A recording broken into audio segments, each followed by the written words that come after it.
Hello, I'm going to attempt to read chapter 1 of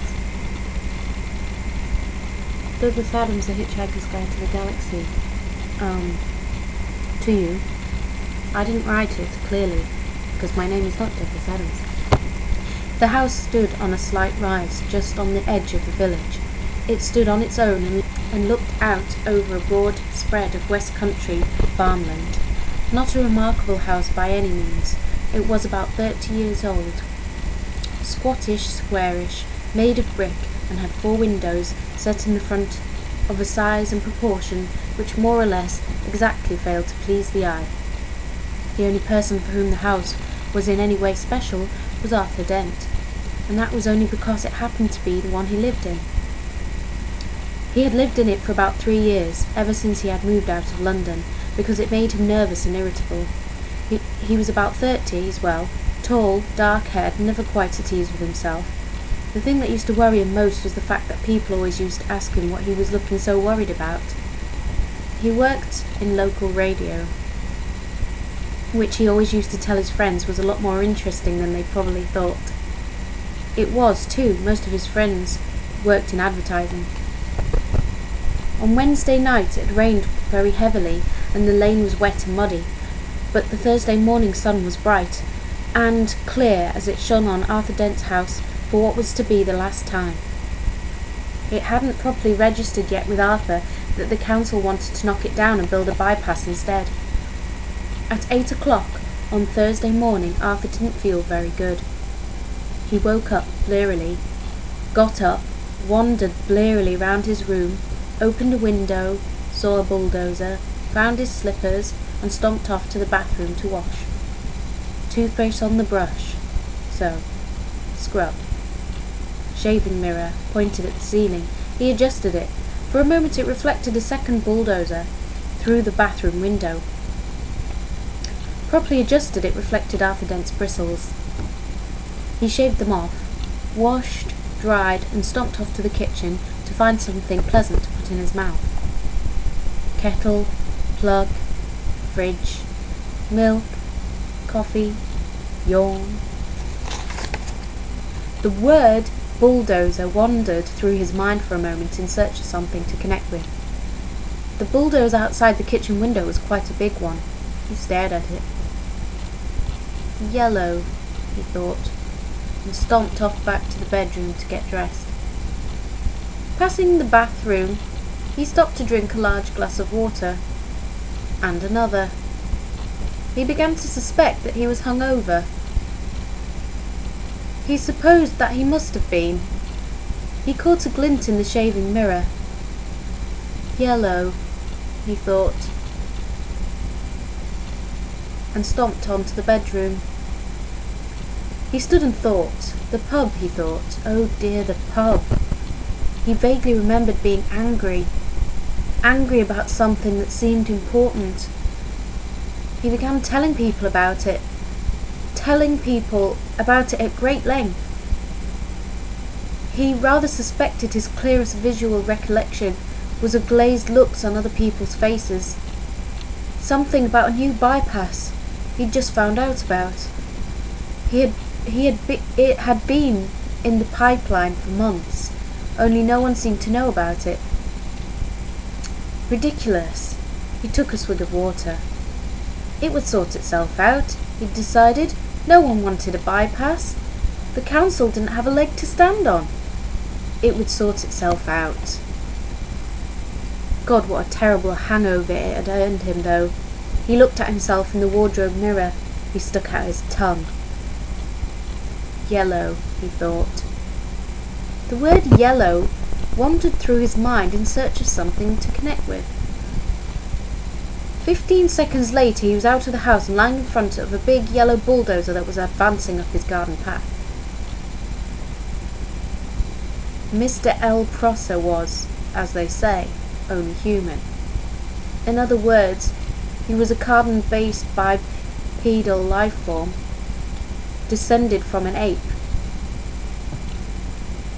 Specifically, he was 40, fat and shabby, and worked for the local council. Curiously enough, though, he didn't know it. He was also a direct male-line descendant of Genghis Khan. Though intervening generations and racial mixing had so juggled his genes that he had no discernible Mongoloid characteristics, and the only vestiges left in Mr. L. Prosser of his mighty ancestry was a pronounced stoutness about the tongue and a predilection for little furry hats. He was by no means a great warrior. In fact, he was a nervous, worried man. Today he was particularly nervous and worried about something that had gone seriously wrong with his job, which was to see that Arthur Dent's house got cleared out of the way before the day was out. "Come off it, Mr. Dent," he said. "You can't win, you know. You can't lie in front of the bulldozer indefinitely." He tried to make his eyes blaze fiercely, but they just wouldn't do it. Arthur lay in the mud and squelched at him. "I'm game," he said. "We'll see who rusts first." "I'm afraid you're going to have to accept it," said Mr. Prosser, gripping his fur hat and rolling it round the top of his head. "This bypass has got to be built, and it's going to be built." "First I've heard of it," said Arthur. "Why's it got to be built?" Mr. Prosser shook his finger at him for a bit, then stopped and put it away again. "What do you mean, why's it got to be built?" he said. "It's a bypass. You've got to build bypasses." Bypasses are devices which allow some people to dash from point A to point B very fast, while other people dash from point B to point A very fast. People living at point C, being a point directly in between, are often given to wonder what's so great about point A that so many people from point B are so keen to get there, and what's so great about point B that so many people from point A want to get there. They often wish that people would just once and for all work out where the hell they want to be. Mr. Prosser wanted to be at point D. Point D wasn't anywhere in particular, it was just a convenient point a very long way from point A, B and C. He would have a very nice little cottage at point D, with axes over the door, and spend pleasant amounts of time at point E, which would be the nearest pub to point D. His wife of course wanted climbing roses, but he wanted axes. He didn't know why, he just liked axes. He flushed hotly under the derisive grins of the bulldozer's driver. He shifted his weight from foot to foot, but it was equally uncomfortable on each.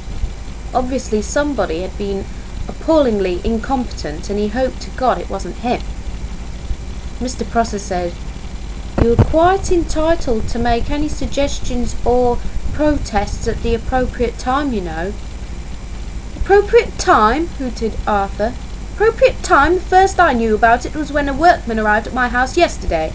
I asked him if he could come and clean the windows, and he said no, he'd come to demolish the house.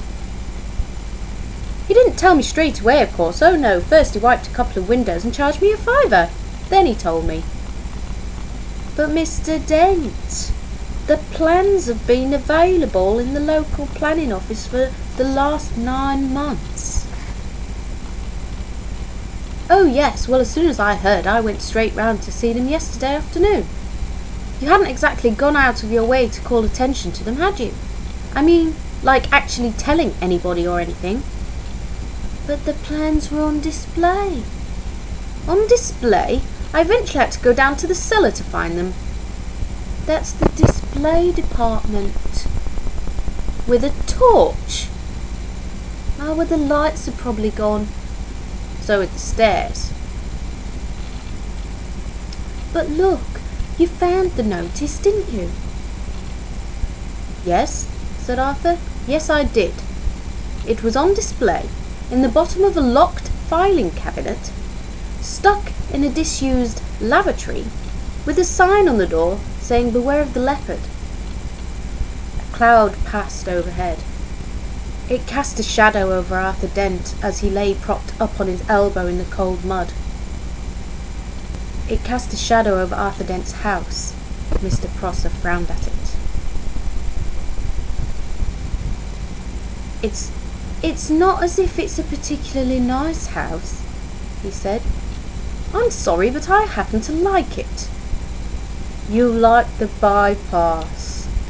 Oh, shut up, said Arthur Dent. Shut up and go away and take your bloody bypass with you. You haven't got a leg to stand on and you know it. Mr. Prosser's mouth opened and closed a couple of times while his mind was for a moment filled with the inexplicable but terribly attractive visions of Arthur Dent's house being consumed with fire, and Arthur himself running screaming from the blazing ruin with at least 3 hefty spears protruding from his back. Mr. Prosser was often bothered with visions like these, and they made him feel very nervous.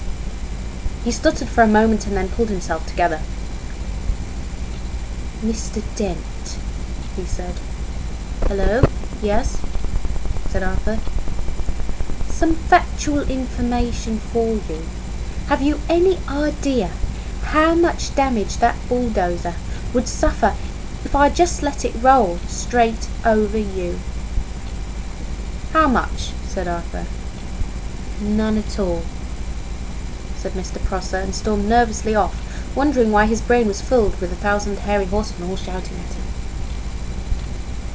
By a curious coincidence, none at all is exactly how much suspicion the ape descendant Arthur Dent had that one of his closest friends was not descended from an ape, but was in fact from a small planet somewhere in the vicinity of Betelgeuse, and not from Guildford as he usually claimed. Arthur Dent had never ever suspected this. This friend of his had first arrived on the planet Earth some 15 Earth years previously, and had worked hard to blend himself into Earth society, with, it must be said, some success. For instance, he had spent those 15 years pretending to be an out-of-work actor, which was plausible enough. He had made one careless blunder, though, because he had skimmed a bit on his preparatory research. The information he had gathered had led him to choose the name Ford Prefect, as being nicely inconspicuous. He was not conspicuously tall, his features were striking but not conspicuously handsome, his hair was wiry and gingerish and brushed backwards from the temples, his skin seemed to be pulled backwards from the nose. There was something very slightly odd about him, but it was difficult to say what it was. Perhaps it was that his eyes didn't seem to blink often enough, and that when you talked to him for any length of time your eyes began involuntarily to water on his behalf. Perhaps it was that he smiled slightly too broadly and gave people the unnerving impression that he was about to go for their neck. He struck most of the friends he had made on Earth as an eccentric but harmless one, an unruly boozer and with some oddish habits. For instance, he would often gatecrash university parties, get badly drunk and start making fun of any astrophysicist he could find till he got thrown out. Sometimes he would get seized and with oddly distracted moods, stare into the sky as if hypnotized until someone asked him what he was doing. Then he would start guiltily for a moment, relax and grin. Oh, just looking for a flying saucer, he would joke, and everyone would laugh and ask him what sort of flying saucer he was looking for. Green ones, he would reply with a wicked grin, laugh wildly for a moment, and then suddenly lunge for the nearest bar and buy an enormous round of drinks. Evenings like this usually ended badly. Ford would get out of his skull on whiskey, huddle into a corner with some girl, and explain to her in slurred phrases that honestly the colour of the flying saucer didn't matter that much really. Thereafter, staggering semi-paralytic down the night streets, he would often ask passing policemen if they knew the way to Betelgeuse. The policeman would usually say something like, "Don't you think it's about time you went off home, sir?" "I'm trying to, baby, I'm trying to," is what Ford invariably replied to on these occasions. In fact, what he was really looking for when he stared distractedly into the sky was any kind of flying saucer at all. The reason he said green was that green was the traditional space livery of the Betelgeuse trading scouts. Ford Prefect was desperate that any flying saucer at all would arrive soon, because 15 years was a long time to get stranded anywhere, particularly somewhere as mind-bogglingly dull as Earth. Ford wished that a flying saucer would arrive soon because he knew how to flag flying saucers down and get lifts from them. He knew how to see the marvels of the universe for less than 30 $1 a day. In fact, Ford Prefect was a roving researcher for the wholly remarkable book, The Hitchhiker's Guide to the Galaxy. Human beings are great adapters, and by lunchtime, life in the environs of Arthur's house had settled into a steady routine. It was Arthur's accepted role to lie squelching in the mud, making occasional demands to see his lawyer, his mother, or a good book. It was Mr. Prosser's accepted role to tackle Arthur with the occasional new ploy such as for the public good talk, or the March of the Progress talk, the they knocked my house down and never look back talk, and various other cajoleries and threats, and it was the bulldozer driver's accepted role to sit around drinking coffee, experimenting with union regulations to see how they could turn the situation to their own financial advantage. The earth moved slowly in its diurnal course. The sun was beginning to dry out the mud that Arthur lay in. A shadow moved across him again. "Hello, Arthur," said the shadow. Arthur looked up and squinted in the sun, was startled to see Ford Prefect standing above him. "Ford! Hello, how are you?" "Fine," said Ford. "Look, are you busy?" "Am I busy?" exclaimed Arthur. "Well, I've just got all these bulldozers and things to lie in front of because they're going to knock my house down if I don't. But other than that, well, no, not especially. Why?" They don't have sarcasm on Beetlejuice, and Ford Prefect often failed to notice it unless he was concentrating. He said, "Good. Is there anywhere to talk?" "What?" said Arthur Dent. For a few seconds, Ford seemed to ignore him and stared fixedly into the sky like a rabbit trying to get run over by a car. Then suddenly he squatted down beside Arthur. "We've got to talk," he said urgently. "Fine," said Arthur. "Talk." "And drink," said Ford. "It's vitally important that we talk and drink," said Ford. "Now, we go to the pub in the village." He looked into the sky again, nervous and expectant. "Look, don't you understand?" shouted Arthur. He pointed at Prosser. "That man wants to knock my house down." Ford glanced at him, puzzled. "Well, he can do it while you're away, can't he?" asked.